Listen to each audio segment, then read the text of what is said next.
So, no, I wouldn't say I have a passion for HR. Welcome back to Human Resources for the People. It's a human capital revolution. So, New Jersey is going to be paying unemployment for strikers. And this is an interesting development. I want to talk about it.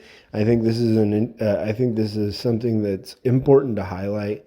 So, the New Jersey governor, I can't remember his name, I'm sure he'll drop it in there, signs a bill allowing striking workers to collect unemployment, which so let's give a little bit backstory. Unions use they create strike contingencies within the union, right? So they set aside money, generally quite a bit, to pay their employees when there's a strike going on. That is sort of one of the jobs of a union, right? Is to protect the employees as these things happen. And so here it seems to me, if you had to summarize it, that employers are not unions are not properly funding their war chests, which is what those are called, and as a result, you're seeing someone pass this. So let's talk about it. Governor Phil Murphy, like I now remembering, signed a measure into law closing loopholes and allowing striking workers to collect unemployment.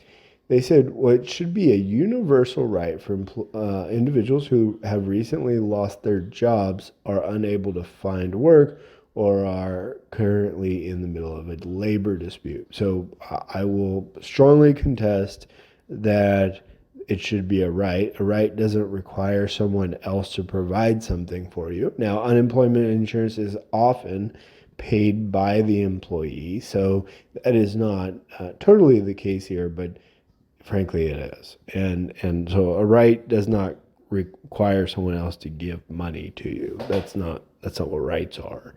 On a desert island, you don't really have a right there, right? These benefits are crucial to allow individuals going through this process the support they need to continue to take care of themselves and their families during difficult times. Now, again, to reiterate, this was the job of the union.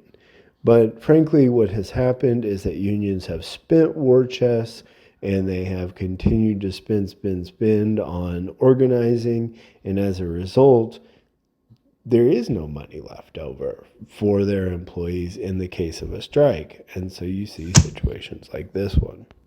This will also decrease the time frame following a strike that UI benefits are disqualified, and allowing for benefits to be paid immediately if replacement workers are hired on an either permanent or temporary basis. That doesn't make any sense. Why would it matter? I understand the concept. It's to punish the business whose employees are going on strike. But why would it matter whether or not the replacement workers are hired on a permanent or temporary basis?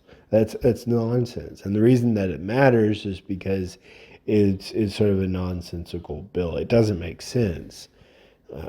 Ultimately, these employees who are on strike can work. They're choosing not to, and maybe for good reason, right? That is absolutely true. It could be for a good reason, but ultimately choosing not to work. Um, it says that there is no disqualification if an issue in the labor dispute is the failure of the employer to comply with an agreement. The problem with that is, you know, the unemployment office is not in a position to have any kind of understanding with respect to whether or not an employer is complying with an agreement or not, and the idea that they could make that determination is absolute nonsense.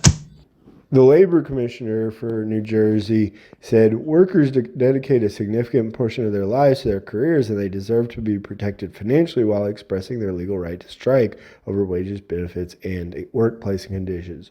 To reiterate, that was the job of the union. They spent it all. They were not good. They have not been good with their money. And so the money's gone. it wasn't that long ago when the Biden administration had to fund a pension because the union had spent it all. It's been a ongoing issue with the unions on spending the money appropriately, and they already are under very significant regulations, but frankly the regulations seem to be stronger in order to protect workers, in order to protect their rights, because I'm not seeing it now. It's just very frustrating that they've been elected to uphold workers' rights and yet seem to trample on them every single time. The New Jersey State AFL-CIO worker or president said workers and their families often struggle financially when they go on strike to protest injustice in the workplace. Well, that's not generally why people go on strike. That is a function, but doesn't happen all that often. Going on strike is a very difficult decision, but it is sometimes necessary when workers are pushed to their limits. Again, they're not pushed to their limits oftentimes. If you want to make those kind of caveats on this bill, then that would be interesting, right? Only if the worker is, pushed to their limit do they get unemployment. But that's not what's happening, and we shouldn't pretend that that's what's happening. I think that it's very frustrating because this union, the AFL-CIO, is absolutely responsible for protecting their workers during strikes. That is part of their job, and they're failing, and that's what's so frustrating. Let me know what you think in the comments down below. Leave a like, share, and subscribe, and we'll see you on the next video. Bye, guys.